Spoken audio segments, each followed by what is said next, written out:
Good morning बच्चों। Mother's love online class में स्वागत है सबका। अभी तक हमने देखिए क्या है दे रखा है मानक। आज हमको पढ़ना है मानक इलेक्ट्रोड विभव। तो बेटा कक्षा 11th में आपको पढ़ाया गया था इलेक्ट्रोड विभव। तो इलेक्ट्रोड विभव क्या था? इलेक्ट्रोड विभव क्या था? जब किसी धातु के छड़ को उसी के लवण विलयन में डुबोते हैं तो धातु के छड़ और विलयन के मध्य एक विभवांतर उत्पन्न हो जाता है। इसे इलेक्ट्रोड विभव कहते हैं। उसे क्या था कि उसे हम लोग डिनोट करते थे ई से। अब क्या है मानक इलेक्ट्रोड विभव क्या है? तो बेटा एक मानक है कि एक वायुमंडलीय दाब और कहीं कहीं इसको कहा गया 1 बार दाब, यानी कि एक वायुमंडलीय दाब और 25 डिग्री सेंटीग्रेड टेम्परेचर लिया गया। तो टी कितना है? 25 डिग्री सेंटीग्रेड है, यानी एक वायुमंडलीय दाब और 25 डिग्री सेंटीग्रेड विलयन जो है टेम्परेचर पर, और सांद्रता विलयन क्या चाहिए? 1 मोलर। अगर ये कंडीशन लगा रखी है और क्या रखा गया है कि एक वायुमंडलीय दाब पर 25 डिग्री ताप पर जब किसी धातु की छड़ को ऐसे लवण विलयन में डुबोते हैं जिसकी सांद्रता क्या हो? 1 मोलर, जो कंसंट्रेशन हो कितना हो? 1 मोलर हो, तो उसे हम लोग क्या कहते हैं? मानक इलेक्ट्रोड विभव कहते हैं। और इसे डिनोटेड करते हैं ई नॉट से। अगर केवल ई लिखा है तो साधारण इलेक्ट्रोड पोटेंशियल है, और अगर ये मानक कंडीशन दे रखी है तो हमारा क्या होगा? मानक इलेक्ट्रोड विभव होगा। अब आता है कि मानक इलेक्ट्रोड विभव की उत्पत्ति कैसे हुई। इसकी देखते हैं उत्पत्ति। इसकी उत्पत्ति कैसे देखी हो सकती है? तो कहा गया कि जब धातु की छड़ को लवण विलयन में डुबोते हैं तो 2 प्रकार की प्रक्रियाएं होती हैं। तो पहली प्रक्रिया क्या होती है? पहली प्रक्रिया होती है विलयन दाब। पहली प्रक्रिया है विलयन दाब। ये क्या होता है देखिए, तो मान लो कि कोई हमारी धातु की छड़ है, ये देखिए कोई धातु की छड़ है, ये हमारी मान लो मेटल है, और यहीं पर सोल्यूशन में ये क्या है? डूबी हुई है, और ये आयन क्या हमारा है? यहाँ मान लो इसका M+ आयन है। तो जब किसी धातु की विलयन को हम क्या करते हैं? विलयन में डुबोते हैं तो क्या होता है? धातु जो है धातु से धनायन, ये धातु से क्या होता है? धातु से धनायन विलयन में प्रवेश करते हैं। जब धातु से धनायन विलयन में प्रवेश करते हैं तो यह प्रक्रिया किसके कारण होती है? विलयन दाब के कारण होती है। इसे हम लोग सॉल्यूशन प्रेशर भी कह सकते हैं कि सॉल्यूशन प्रेशर के कारण क्या होता है? हमारी धातु जो है धातु से धनायन विलयन में प्रवेश करने लगते हैं, जिसके कारण क्या होता है? जब धातु से धनायन निकल जाता है तो क्या होता है? इस धातु में क्या होता है? इलेक्ट्रॉन शेष रह जाता है, और इलेक्ट्रॉन जब शेष रह जाता है तो धातु हमारी क्या हो जाती है? ऋणावेशित हो जाती है, क्योंकि इनके जो है चार्ज में अंतर आता है, और क्योंकि हमारा धनावेश बढ़ता है और ये ऋणावेश बढ़ता है, तो दोनों के अंतर के कारण क्या होता है कि इनमें जो ये अंतर होता है, ये अंतर के कारण क्या होता है? हमारा इलेक्ट्रोड विभव उत्पन्न होता है। तो कह सकते हैं कि विलयन दाब के कारण क्या होता है कि हमारी कोई मेटल M है, और M से क्या होता है? Mn+, धनायन बनता है, और इलेक्ट्रॉन क्या होता है? इलेक्ट्रॉन निकलता है, तो इलेक्ट्रॉन क्या होता है? मेटल पर रह जाता है और हमारे धनायन विलयन में पहुंचता है। और देखिए, और ये प्रक्रिया क्या होती है?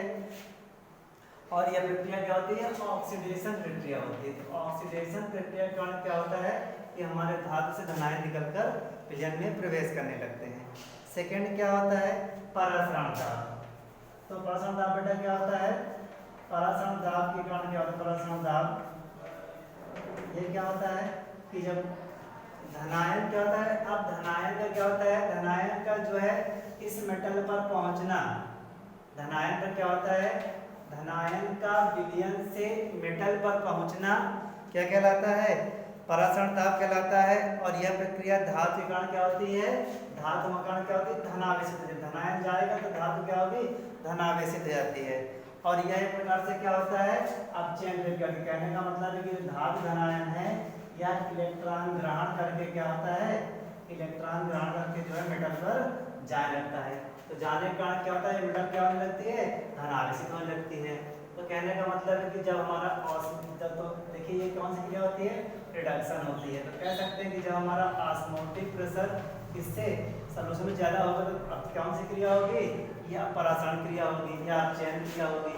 और अगर हमारा सॉल्यूशन प्रेशर ज़्यादा है तो क्या होगा, हमारा ऑक्सीडेशन क्रिया होगी।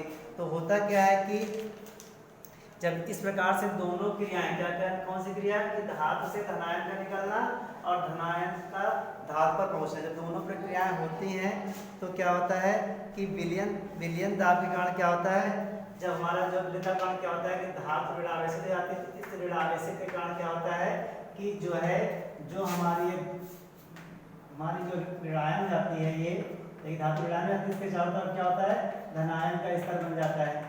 और जब परासरण दाब के कारण क्या होता है कि जो धातु हमारी क्या होती है धनावेशित जाती है, तो विलयन के चारों तरफ क्या होता है ऋणायन का स्तर बन जाता है। और ये दो स्तर बनने के कारण यानी प्लस माइनस ये स्तर बनने के कारण या ये दो स्तर बनने के कारण क्या होता है जो है इलेक्ट्रोड विभव की उत्पत्ति हो जाती है।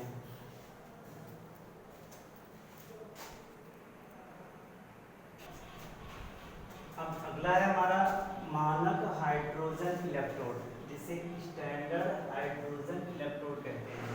और देख सकते हैं कि ये इसका फिगर ड्राइव है और इस फिगर में देख सकते हैं कि क्या होता है, इसको बनाते कैसे हैं। इसमें होता क्या है कि बनाने के लिए एक ऐसा अम्लीय विलयन लेते हैं, इसमें एक ऐसा अम्लीय विलयन लेते हैं जिसकी सांद्रता जिसमें हाइड्रोजन आयन की सांद्रता क्या होती है 1 मोलर होती है। अब होता क्या है होती है और इसमें क्या होता है कि एक जो है प्लेटिनम वायर से एक प्लेटिनम की प्लेट को ऊपर से लटका दिया जाता है, जिस पर क्या होता है प्लेटिनम ब्लैक की पॉलिश होती है। अब क्या होता है ऊपर से एक वायुमंडलीय दाब पर हाइड्रोजन गैस प्रवाहित करते हैं और यह क्रिया क्या होती है बताया गया है कि जब ये क्रिया क्या होती है 25 डिग्री सेंटीग्रेड पे होती है और दाब भी क्या दे रखा है 1 atm दाब दे रखा है या 1 बार दे रखा है और टेम्परेचर दे ही रखा है आपका। तो जब इस टेम्परेचर पर हम क्या करते हैं इस वायुमंडलीय दाब पर जब इसमें हाइड्रोजन गैस प्रवाहित करते हैं तो हमारा क्या होता है इलेक्ट्रोड ये बनता है, इसे क्या कहते हैं मानक हाइड्रोजन इलेक्ट्रोड, इसे SHE भी कहा जाता है, इसे कहते हैं। इसका मान क्या होता है SHE का मान होता है 0 वोल्ट होता है, इसका मान क्या होता है 0 वोल्ट होता है। और इसको रिप्रेजेंट कैसे करते हैं, इसे रिप्रेजेंट करते हैं PtH2 गैस है और आप लिख क्या जाएगा H+ आयन, सांद्रता दे रखी है इसको हम 1 m लिख सकते हैं। तो इस सेल का रिप्रेजेंटेशन क्या होता है PtH2/H+ होता है और ये लाइन क्या होती है, यह लाइन आपके फेस अवस्था को रिप्रेजेंट करती है कि गैस से क्या हो रहा है एक्वस में कन्वर्ट हो रहा है, बदल रहा है आपका। तो इस प्रकार से इसका रिप्रेजेंटेशन है। और यह क्या करता है हमारा एक चीज और है कि जो हमारा SHE है यह उत्क्रमणीय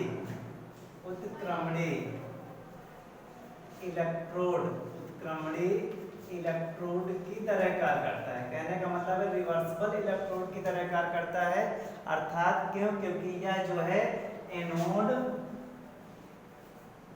एंड कैथोड दोनों की तरह बिहेव करता है। ये एनोड की तरह भी कार्य करता है और कैथोड की तरह भी कार्य करता है, इसलिए इसे हम लोग क्या कहते हैं इसे उत्क्रमणीय इलेक्ट्रोड कहते हैं। Thank you.